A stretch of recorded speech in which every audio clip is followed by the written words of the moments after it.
Hi, I'm Paul Edwards, author of the Mourner's Woods books, and first and foremost, a monster kid. Tonight I'm watching Murders in the Rue Morgue from 1932, starring Bela Lugosi. Murders in the Rue Morgue began as a short story written by Edgar Allan Poe. It's generally considered to be the first detective story, and it was extremely influential because it set up the tropes that we associate with detective stories now. Things like Sherlock Holmes and so forth can be seen in the structure that Edgar Allan Poe set up in this story. So in Murders in the Rue Morgue, spoiler alert for a century and a half old short story, a double murder is committed, and it's happened in a room that it doesn't seem any human being could have got into and performed these murders in the way that they were performed and escaped from. It seems to have been physically impossible. And it turns out that it is physically impossible for a human being. A human being did not do this. An escaped ape did. An escaped orangutan is responsible for the deaths. And the hero solves the mystery and, makes it clear that no human being is responsible. This story was a compelling enough story, but it wasn't quite enough of a story to fill a feature film. So Hollywood did what Hollywood does best, and they completely changed it. They worked this into a story that only has some rudimentary resemblance to Edgar Allan Poe's short story. Basically, what happens is that back in the 1840s, Bela Lugosi plays a deranged scientist who travels with a circus, putting on a demonstration with his gigantic ape, Eric, and tries to teach people his theories of evolution, which the public is not ready to hear and mostly are hostile toward. So Bela Lugosi's character, Dr. Miracle, develops a romantic fixation on a young Parisian girl and sends the ape to follow her to her home so he can find out where she lives, and is paying inordinate attention to her.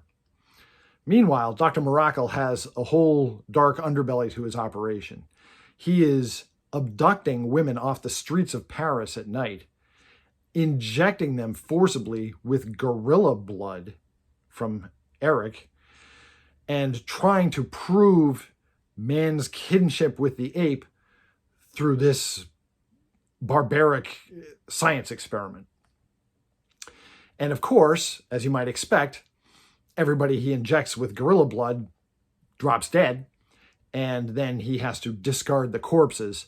And so Paris is abuzz with the mystery of who is killing women off the streets of Paris in this strange, freakish way. The character of Dr. Miracle, Bela Lugosi's character, is nowhere in the short story. It's a character completely invented to give Bela Lugosi something to do in this movie so that it wouldn't just be the ape that escaped.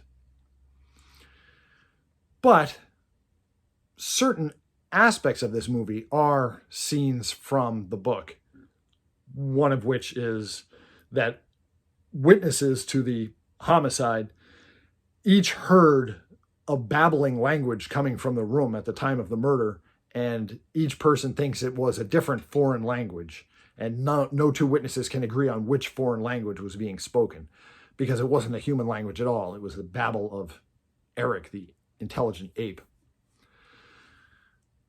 Some of the tropes used in this movie feel extremely dated. For one thing, in the 1930s and into the 1940s, apes were used interchangeably with monsters by Hollywood. I'm not 100% sure what the reason for this was. I do know that certain apes, like the gorilla, were not accepted by Western science until the the 19th century, the 1800s. So it hadn't been that long since people in the West first acknowledged the existence of gorillas. So they were still somewhat of a novelty in the 1930s. But, I mean, they'd been proven to exist. It wasn't, completely out of left field.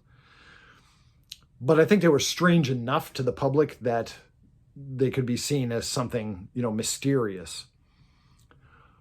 One very strange thing about the presentation of Eric the Ape is that they interchanged different kinds of apes, and we were supposed to just go with it. In the short story by Edgar Allan Poe, the ape in question had been an orangutan. In this movie, basically, Eric is introduced to us as a gorilla, and there's a man in a gorilla suit, fair enough. But every now and then they cut to a close-up of Eric's face, and it's clearly another kind of an ape making facial expressions. It's certainly not a gorilla.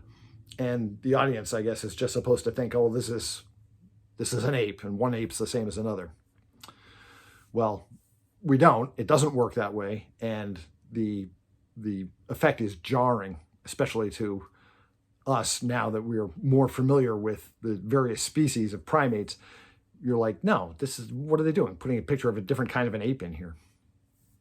But that's not to say that the whole film is a disaster. Lugosi's performance, as always, is incredibly creepy. It is a little distracting that his character is given what we call a unibrow. He's given one single eyebrow across. As Austin Powers described as a unibrow, that is a distracting thing that is not creepy, but kind of silly. But nonetheless, Lugosi's performance is good, as usually it was. And the character of Dr. Miracle is certainly scary and fearsome when he's performing his evil experiments on the poor women that he abducts off the streets of Paris. In fact, it's kind of gruesome. There's especially a scene where one of the streetwalkers that he has abducted is injected with the gorilla blood and is slowly dying right there and in front of us as Lugosi is ruminating over his experiments, and then he seems surprised when she dies. This is a pre-code horror movie, and they were allowed to get away with more gruesome things than they would be later in the 1930s.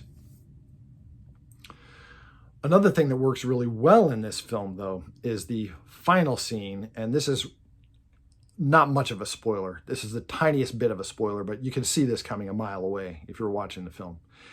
And that is that in the end of the movie, the ape abducts the young woman and is running away, on the loose, and is hopping from rooftop to rooftop through the city streets in Paris and being chased by the hero. And there's a mob down on the street below that's watching and gasping as the ape jumps from one crooked roof to another. That scene is actually pretty good. It's pretty well done and effective. Well, Edgar Allan Poe himself probably would have been surprised at the movie that his short story was turned into. But I'll tell you something right now. If you don't like this Edgar Allan Poe story being made into this movie, you better get used to it, because this is only 1932. This was just the beginning. In 1934, Edgar Allan Poe's The Raven, which was a poem, got made into a really good horror movie starring Bela Lugosi and Boris Karloff, which had only the loosest possible connection with Edgar Allan Poe's poem.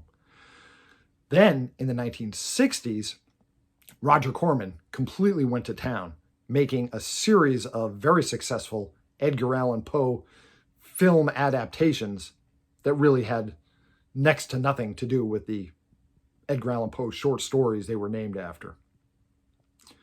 So, this was a foreshadow of things to come. Listen, if you enjoy vintage horror and classic monsters, you should check out my book series, the Mourner's Woods books. I'm self-published on Amazon.